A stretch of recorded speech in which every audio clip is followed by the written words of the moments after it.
Olá, meus amigos, que bom, mais um programa, mais uma oportunidade, mais um momento que nós estamos juntos, apaixonados cada vez mais por esse tema de Samuel, como Samuel tem se revelado um grande homem, né, através desse livro do primeiro Samuel, como a gente tem descoberto Saul, uma pessoa que, apesar de ungida, deixou tantos dissabores, né? E como tem surgido aos nossos olhos Davi, aquele que vai se mostrar realmente um merecedor da confiança de Yahvé. Mas para continuar essa história toda e nos explicar tudo isso, eu conto aqui com a presença das nossas mestras, a quem agradeço muito. Professora Amélia, obrigada mais uma vez. Eu que agradeço, é muito bom estar aqui. Que bom, ótimo. Melhor ainda nós em recebermos vocês.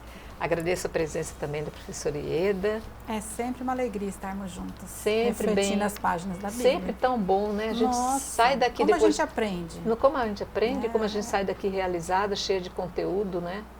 É porque é assim, não basta a gente ler.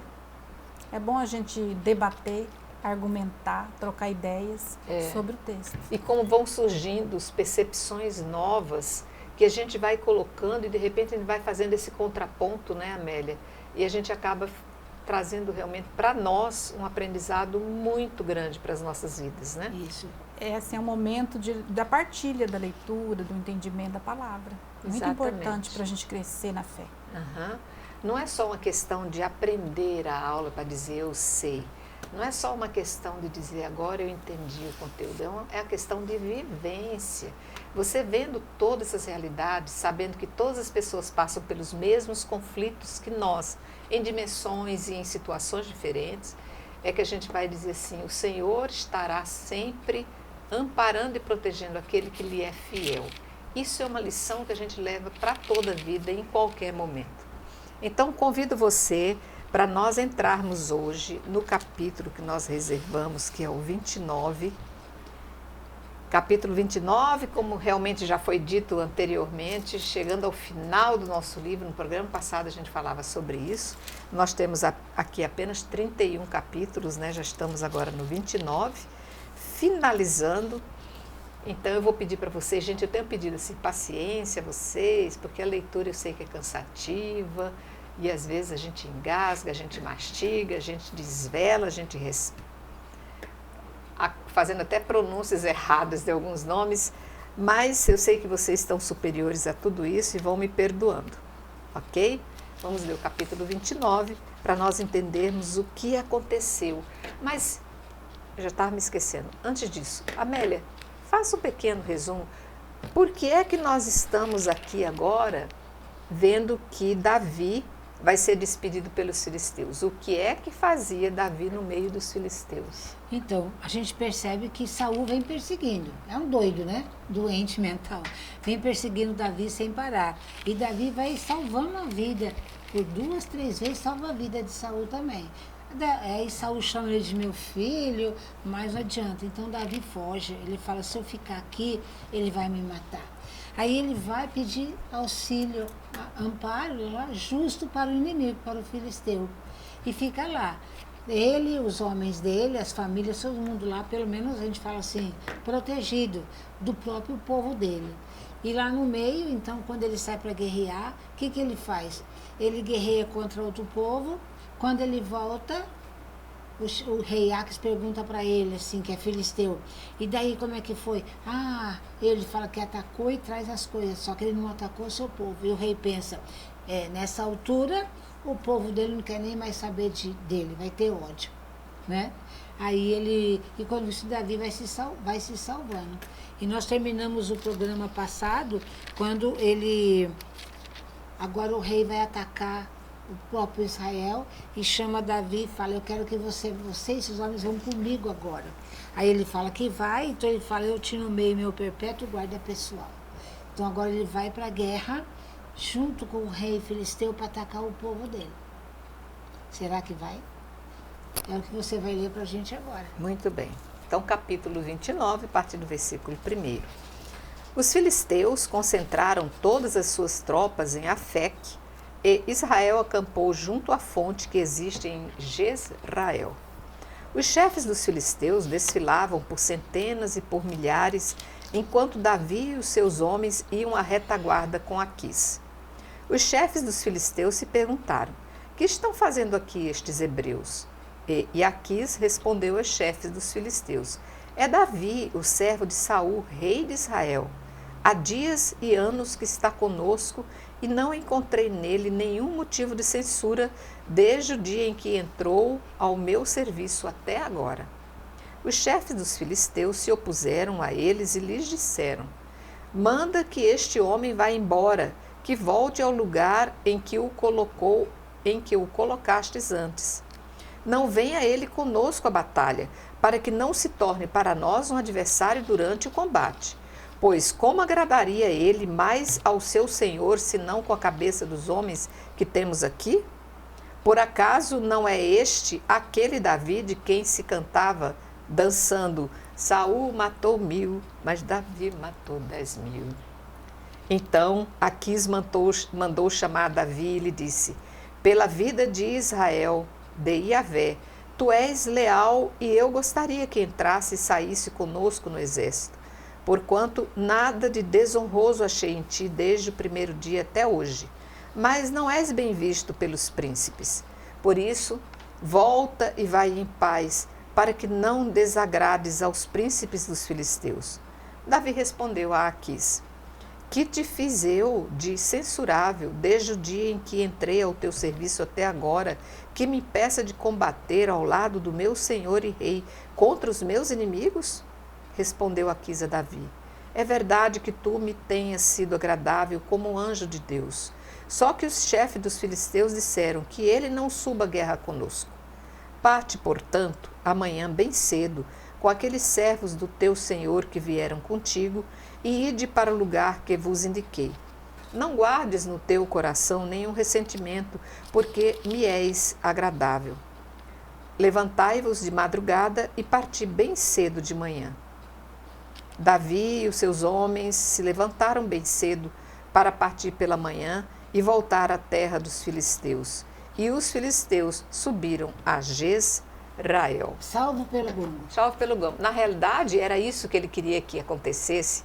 E, gente, como Deus trabalha, né? Trabalhou uma intervenção assim secreta, secreta, né? É um não é algo assim de Deus explícito que você vê, você percebe a ação de Deus aqui no texto, fazendo com que o inimigo trabalhe para favorecer aqui, nesse caso, a Davi, para que o Davi saia dessa saia justa em que ele se meteu. Então aqui ele se mostra: nossa, o que eu te fiz de mal que você está me mandando embora? Eu não sou fiel. Não, Davi, você sempre foi fiel. Você é um anjo de Deus para mim. Ainda faz o papel do homem fiel e obediente. Ele é muito esperto. Mas Davi precisava realmente saber a causa que ele estava pedindo para ele ir embora. Isso aí foi importante ele avaliar. Então, na realidade, esse rei foi muito franco. Dizer assim: não, na realidade não sou eu, são os meus súditos. Né, os meus príncipes que estão pedindo. Então, os aí chefes do exército filisteu que está pedindo. Exatamente. Porque eles reconheceram Davi. Mas esse aí, ele serve a Saul, não serve a nós filisteus, é nosso inimigo. E aí então Aquis ele vai falar: não, ele tem se mostrado fiel a nós. Ele se aliou e nos serve fielmente há muito tempo. Então eu não encontrei nele nenhum motivo de censura. Mas eles não aceitam. E aí o narrador, mais uma vez, ele exalta aqui as façanhas de Davi com o canto, né? Saul matou 1000, mas Davi matou 10.000. Então, mais uma vez, ele exalta aqui as façanhas de Davi. E aí, então, Davi vai ser despedido realmente, né? E ele age, ele sempre com muita astúcia, né? com muita tática, ele consegue então ser excluído dessa batalha contra o seu povo, de uma forma amigável, não foi uma forma assim, poxa, ele, contrariado. Aos olhos do inimigo, ele continua sendo fiel e fiel aliado, porém ele é israelita, ele está junto com o seu povo, e de maneira assim, não explícita, Deus está agindo na história desse povo. Muito bem. Eu vi que você falou Aquis. Tá, Eu li pronúncia. Aquis. Eu não sei se depende muito da tradução de cada Bíblia. A minha de Jerusalém não traz acento. Então, Aquis. Né? Então, mas de repente, até nas faculdades, nos cursos onde vocês falam, o professor pode falar com uma pronúncia da região, alguma coisa assim. Então, vocês vão ajustando aí, na realidade, a pronúncia desses nomes, porque são nomes assim bem estranhos à nossa língua, e eu uso aqui o vernáculo próprio da língua portuguesa. Então, se realmente for Aquis, considerem como eu tendo lido errado, por favor. Mas vamos. Você tem algum comentário TC, Amélia? Não, tranquilo. Sobre essa passagem? Tranquilo. Podemos adentrar o capítulo 30, Sim. que vai tratar da campanha contra os amalecitas, né? Eu vou ler só até o 5, para a gente poder tomar pé da situação, ok? Ok. Davi e os seus homens chegaram a Siseleque ao terceiro dia. Os amalecitas haviam feito uma incursão no Neguebe e em Siseleque. Devastaram Siseleque e a incendiaram. Fizeram prisioneiras as mulheres que ali se achavam, pequenas e grandes. Não mataram ninguém, mas as levaram consigo e continuaram seu caminho. Logo que Davi e os seus homens chegaram à cidade, viram que ela fora incendiada e que as suas mulheres, os seus filhos e filhas tinham sido capturados. Então Davi e a tropa que estava com ele prorromperam em gritos e choravam até não terem mais forças para chorar. As duas mulheres de Davi tinham sido capturadas, Aquinoã de Jezrael e Abigail, a que fora mulher de Nabal de Carmel. Aqui vai começar o conflito, então, de Davi retornar ao seu povo e começar a ver agora os rastros de destruição que ele mesmo, se estivesse naquela tropa, né, estaria cometendo talvez, né? Então vem a dor da perda do seu próprio povo.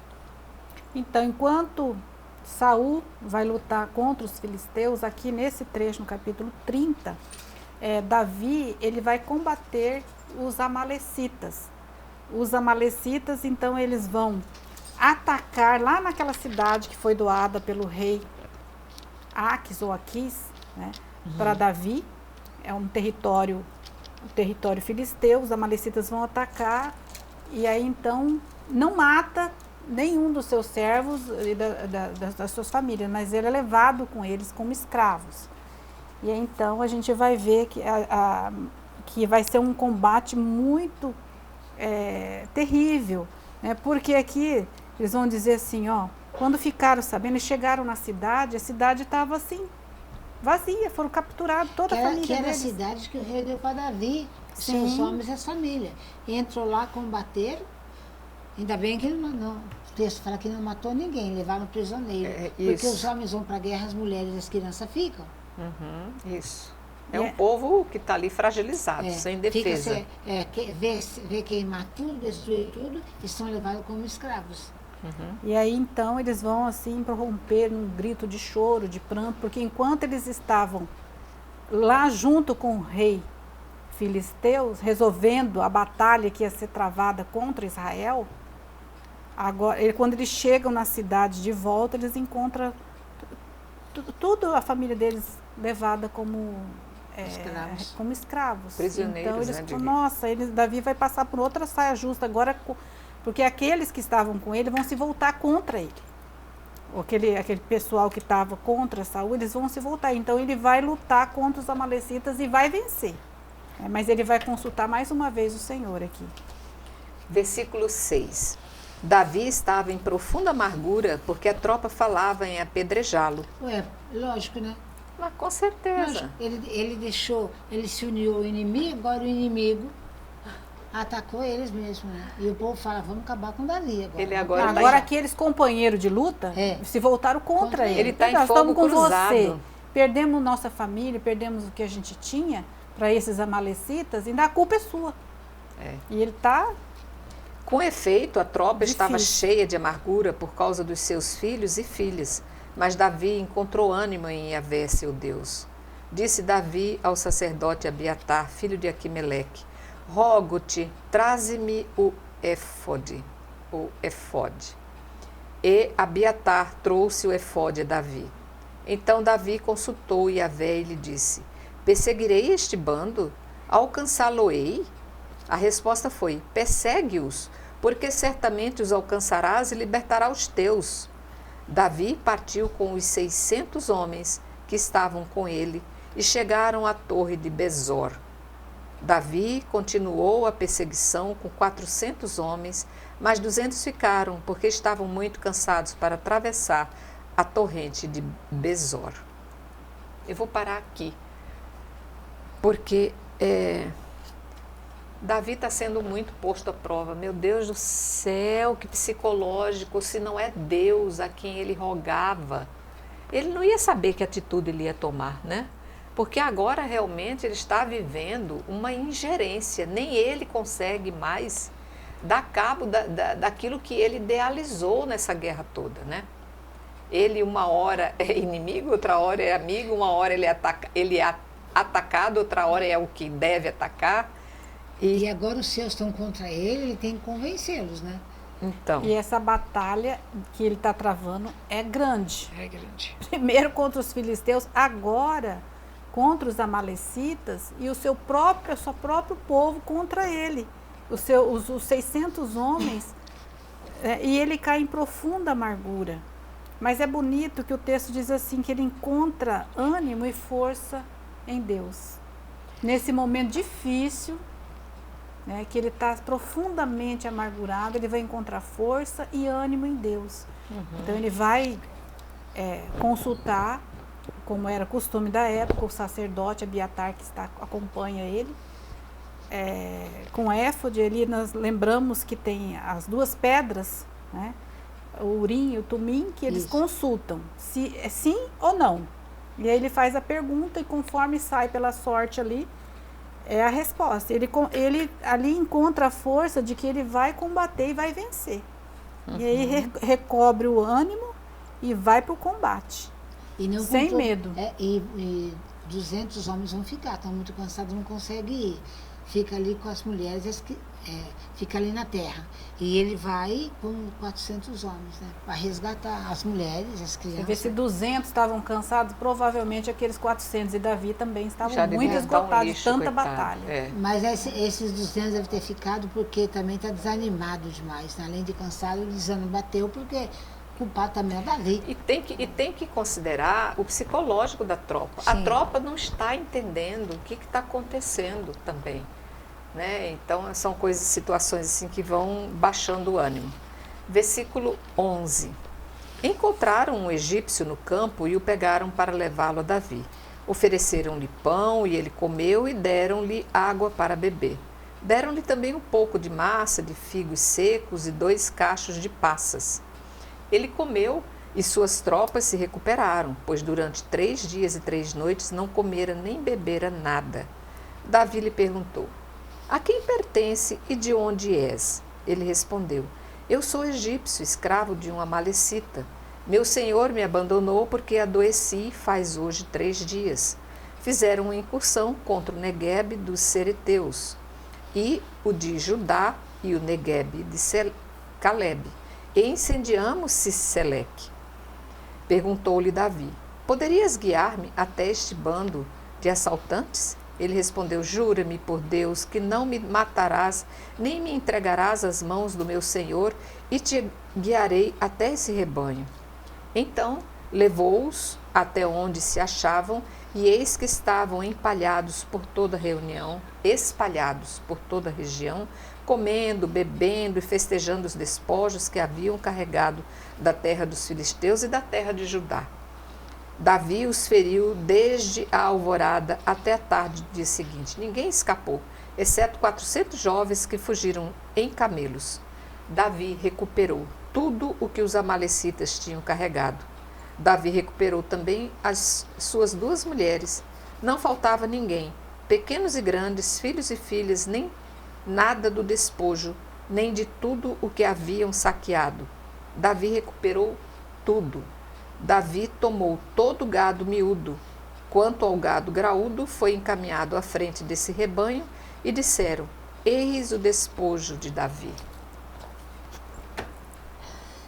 Que coisa interessante, né? Que coisa assim, a providência. A gente vê a providência. Aparentemente perdeu tudo, mas tudo agora ele vai ser entregue de volta nas mãos. Então, a gente fala a providência, porque assim, para quem não tem fé, fala assim, foi coincidência. Ele encontra, depois que ele consulta, ele entrou em oração, intimidade com o Senhor e partiu para a luta. Né? E tem o livro que eu li, aquele Forja, que ele fala que quando a gente luta as batalhas de Deus, sempre a gente vence. Deus vence sempre. Porque todo o poder pertence a Deus. E se a nossa batalha é a batalha de Deus, nós também vencemos.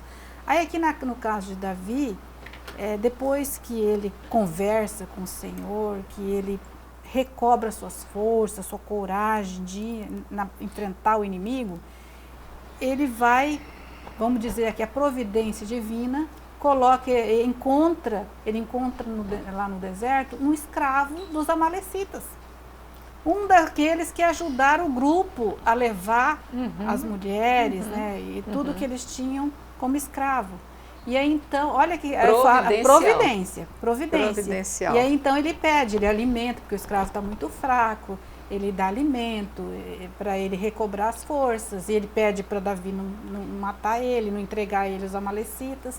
Então Davi faz um acordo com ele e ele vai levar Davi com o seu grupo aos amalecitas, onde estão as mulheres e tudo que eles pertencem. É bonito a gente ver essa providência, essa fé, essa confiança de que vai dar certo, de que Deus está na frente, que Deus vai nos dar a vitória. É essa força que Davi tem e encontra em Deus. E aí então, ele diz aqui que ele vai atacar o escravo egípcio. Ele não é amalecita, esse homem. Ele é um escravo, né, um egípcio que está a serviço dos amalecitas. E ele encontra e dá comida para o homem ficar bem, e o homem vai ajudá-lo, vai levar até onde? Está o grupo dos amalecitas que fizeram com tudo aquilo que eles tinham roubado deles. Que roubou deles, levou as mulheres e os filhos como escravo, e agora vai ajudar. Aí o texto diz assim, que ele foi atacado, né, que eles atacaram esse grupo dos amalecitas provavelmente na madrugada, né, depois de uma bebedeira, de uma comilança, né, Pegaram então todos usando de estratégia também. Pegaram todos despreparados, né? Pegando eles despreparados, e aí então ele vence mais essa batalha. Muito bem. Vamos... Será que eu leio já esse finalzinho aqui? Lê do fim. Ou eu acho que eu vou... Deixa para o outro bloco, né? Eu vou fazer o seguinte, eu vou pedir um pequeno intervalo, porque a gente vai ver o que vai acontecer. Meu Deus, quanta coisa sendo desenrolada. Final do livro, do primeiro livro. Estamos encaminhando para o final do livro. Então vamos fazer um pequeno intervalo e a gente já volta.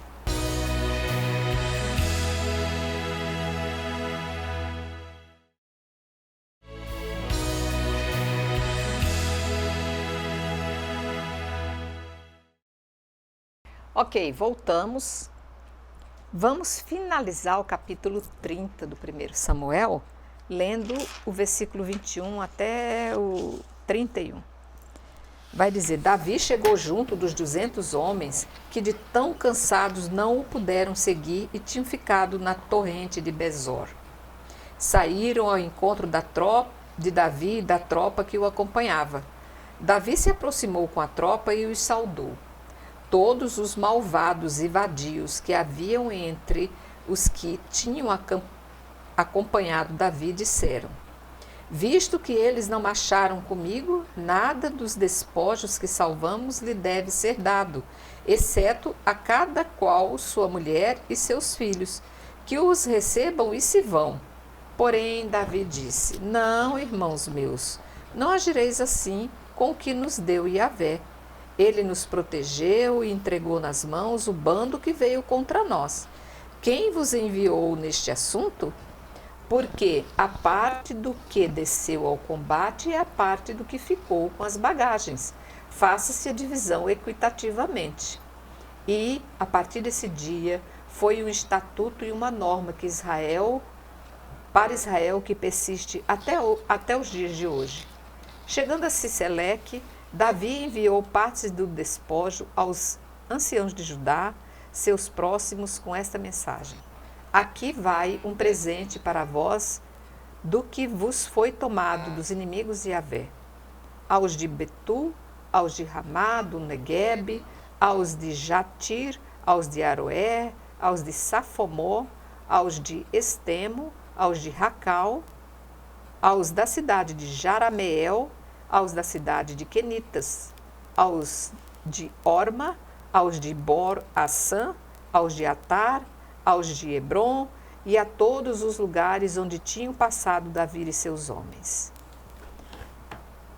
Hospitalidade. Hospitalidade, e o que eu estou vendo é assim, Davi, apesar de algumas coisas meio inconsistentes que me pareceu, essa questão dele estar sempre lutando com o inimigo, para depois ele se desfazer do inimigo e passar para o seu lado amigo e ser visto como inimigo que ainda não foi convertido, ele na verdade aqui acaba mostrando pontos de misericórdia, de sensatez e justiça. Ele usa a sabedoria dele também, fazendo tudo isso, para conquistar o povo, porque ele não estava mais com esse povo, ele fugiu para não morrer por causa de Saul. E agora o que ele faz, né? Ele vai ensinar primeiro aqueles 200 que ficaram, o povo, quando eles voltaram, o povo falou: manda esses daí embora, dá só a mulher e os filhos, acabou. Ele fala: não, meus irmãos, né? Porque vai ensinar o povo que a hospitalidade, tudo de mais importante, a partilha também. Tem que acolher também, né? Aí ele fala: não. Então já é isso que fala, que a partir desse dia foi o estatuto da Nova Israel, que persiste até hoje. Então, e também é um modo de pagar a hospitalidade recebida. E de conquistar pessoas, que essas pessoas, na hora certa, vão fazer com que Davi seja eleito rei. Entendeu? E essas cidades que falam, todas elas aqui, os nomes lá, são todas cidades que estão ao sul do Monte Hebron. Que eles tinham atacado, agora ele vai devolver tudo também. Muito bem, cidades ao sul. É interessante o 21 que fala que aqueles 200 cansados, né, que não acompanharam o grupo para retomar o que tinham perdido, que tinha sido roubado deles. Quando a gente vê assim, tinha 200 muito cansados, você imagina o cansaço de Davi. Imagino. Como esse homem foi um guerreiro, né? Como que ele foi assim, valente nas suas batalhas, né? Corajoso, estrategista, um homem de fé, um homem que sabia que não estava lutando sozinho, que ele tinha sempre Yahvé, né, conduzindo na batalha. Ele sempre consultava, né, devo avançar, devo ir contra ele, sim ou não. E ele era sempre conduzido pela palavra de Deus, né, também. Ali quando tirava a sorte pelo efode, quando o sacerdote consultava o Senhor. Então a gente percebe assim que ele vai vencendo porque ele vai sendo conduzido por Javé, né? Javé tem um plano, ele foi escolhido também, é ele que vai governar Israel, né? Esse rei que ele vai ser segundo o coração de Deus, tanto que aqui ele vai dar uma lição mesmo, como a Melinha disse, uma lição de lealdade, de justiça, porque os outros falaram: não, eles estavam cansados, não quiseram ir com a gente, eles não merecem ganhar, porque além de conquistar o que eles tinham perdido, eles ficaram com todos os despojos do inimigo. Então eles tiveram a campanha foi tão boa, tanto refúgio de guerra, que ele chegou a doar uma parte para os anciãos de Judá como presente. O que foi muito justo, para que cada um retomasse a sua vida e pudesse também se restabelecer, né? Isso, e ele diz aqui, né, quando eles dizem não, eles não merecem, ele vai falar assim, diz para os outros, ensina os outros, né, não agireis assim com o que Deus nos deu, né? Eles nos protegeram também. Então, aqueles 200 que estavam cansados, que estavam sendo julgados que não mereciam, eles foram instrumento de Deus também. Né? Nos defenderam, nos ajudaram na batalha. E aí, então, a gente percebe que essa batalha, lá, ele diz assim, no 26, finalzinho do 26, né? Aqui vai um presente para vós do que foi tomado dos inimigos de Yahvé. Então a batalha aqui é uma guerra santa. Exatamente. Entre aspas, né? Entre aspas, é uma guerra santa, porque os inimigos de Yahvé, ele está combatendo os inimigos de Yahvé.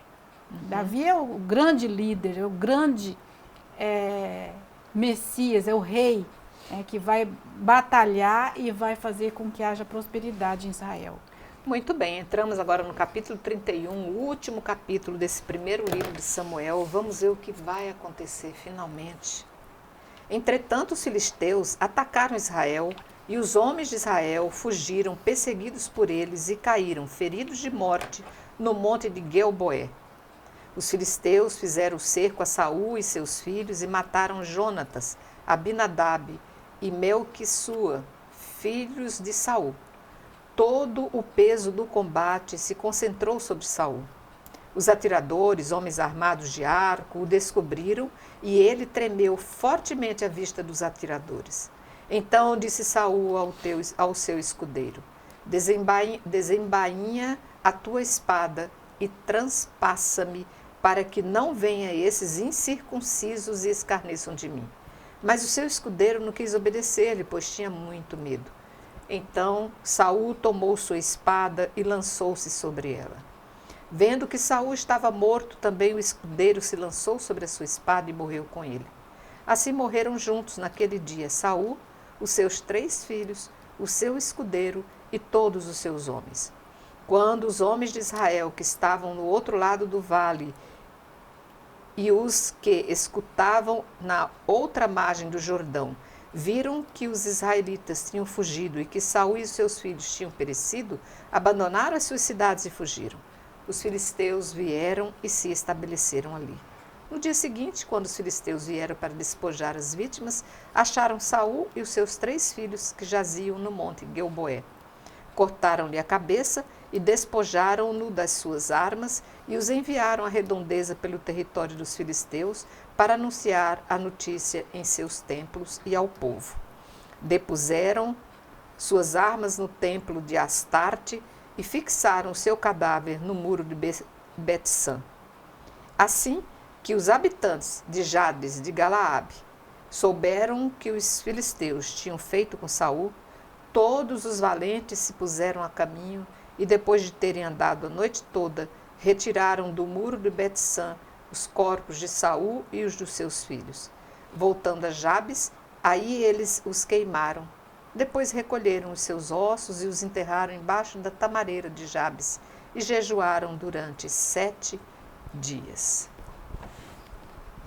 Enfim, toda guerra, toda realeza, tudo aquilo que é considerado especial nessa terra, um dia acaba.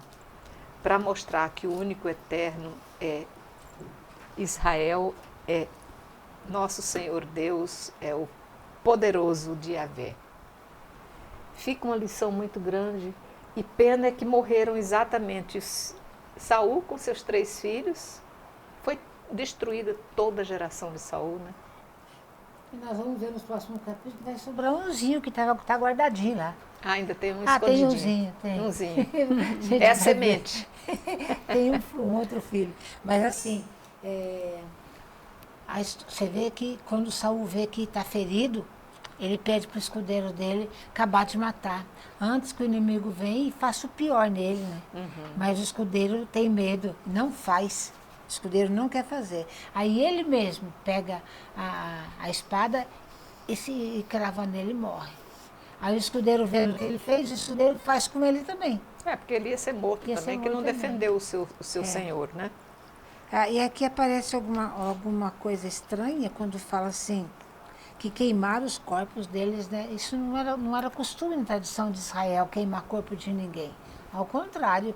Mas foram os filisteus que queimaram, né? Colocaram, depois que os israelitas foram e tiraram e enterraram só os ossos. Esse capítulo 31, então, ele vai encerrar, né, o livro de 1 Samuel com 2 fatos históricos. Primeiro, a questão da derrota de Israel. e a morte de Saul. Então, morrendo o rei, Israel é vencido aqui Sim. pelos filisteus. Mas morreu o rei e morreu os filhos. Os Os filhos do rei. três filhos, quer dizer, a descendência, A descendência né, acabou. acabou aqui. Então, nós vemos aqui esses dois fatos históricos da batalha contra os filisteus, a derrota de Israel contra os filisteus e a morte de Saul. O capítulo ele centra mais no fato dessa morte de Saul e dos seus filhos, né? Jonatas, Abinadab e Melquizua, né? Melquizua. Então, é interessante a morte, aqui o fato que é relatado, a morte até heróica desse rei, né? Do rei Saul. Porque como é que ele ia ser morto pelo incircunciso? Então ele foi ferido, ele prefere causar a própria morte. Pede então para o seu escudeiro para que o faça. E o escudeiro, para não cometer um sacrilégio, porque o rei é ungido do Senhor, ele teme, então ele não faz, e então Saul ele comete o suicídio. Parece, quando a gente vê assim que ele foi decepado depois da sua morte, né? Pegaram o corpo dele, deceparam, colocaram então no templo da Astarte. De Astarte aqui era a deusa da guerra e muitas vezes também considerada a deusa da agricultura. Porém aqui parece que a perda, Javé foi derrotado aqui nesse final do livro, não é? Mas a história continua. Nós vamos ver que a história continua aí no segundo livro de Samuel. Morre o rei, mas Javé já tinha escolhido um outro para governar o seu povo, né? Então a derrota do rei é a derrota de Israel. Aparentemente. Aparentemente. Né? Aparentemente. Tem muita história de Aparentemente. Israel que até hoje é uma grande luta sem fim. Fica para nós, então, essa grande reflexão sobre a vida deste homem, que quem pegou todo o começo do nosso primeiro Samuel vai entender como é que esse homem surge, como é ungido, como é sagrado, como ao longo do tempo ele vem se perdendo diante da grandeza de Deus, ele vem se diminuindo perante as tendências humanas e acaba por se tornar um homem não merecedor da unção. Mas o Senhor a tudo sabe e a gente vai ver esse final aqui entristecedor de Saul, né? Mas vamos ver surgir essa nova figura linda, imponente, bonita, cheia de virtudes de Davi. E tem um comentário que diz assim, né, que se dividiu a cabeça do corpo. Ele foi decepado. Então, isso para dizer o quê? Ao se dividir o cadáver de Saul, Israel está outra vez dividido e descansa no sepulcro alheio, em terra estrangeira, né? Embora o território seja de Israel, né? Mas aí quem vai unir Israel novamente vai ser Davi, o escolhido de Javé. Muito bem. Mais alguma coisa, Amélia? Não completo. Terminamos assim essa grande saga de Saul, agradecendo ao Senhor, e o mais importante é que a gente possa trazer essas percepções que a gente tira dessas leituras, desses fatos, desses estudos para a nossa vida, porque somos todos nascidos do mesmo Pai, todos temos a mesma constituição humana, né? Os males estão sujeitos aí a nos invadirem, tomarem conta de nós, se nós não nos agarrarmos a Deus. No caso, ele que não quis se agarrar ao poderoso Senhor Deus, sofreu as penas disso também, né? Então, deixar Deus conduzir deixar a nossa Deus história, conduzir a a nossa sua vida. história. Porque assim o bom como pastor é Jesus. a grande né? lição que Davi vai dando ao longo do tempo, até de que chegar em tudo Jesus. até chegarmos bom pastor. ao Senhor Jesus, que vai com certeza nos dar esse grande exemplo de entrega ao seu Pai. Agradeço minhas mestras por terem nos conduzido nesta reflexão E eu que bela de agradeço. hoje. Como foi bonito estudar Saul, né? Como foi bonito, está sendo lindo descobrir Davi. Fiquem com Deus, eu só posso louvar ao Senhor por mais esse programa, mais esse aprendizado, dizendo salve Maria Imaculada. E até o próximo Salve programa. Maria Imaculada.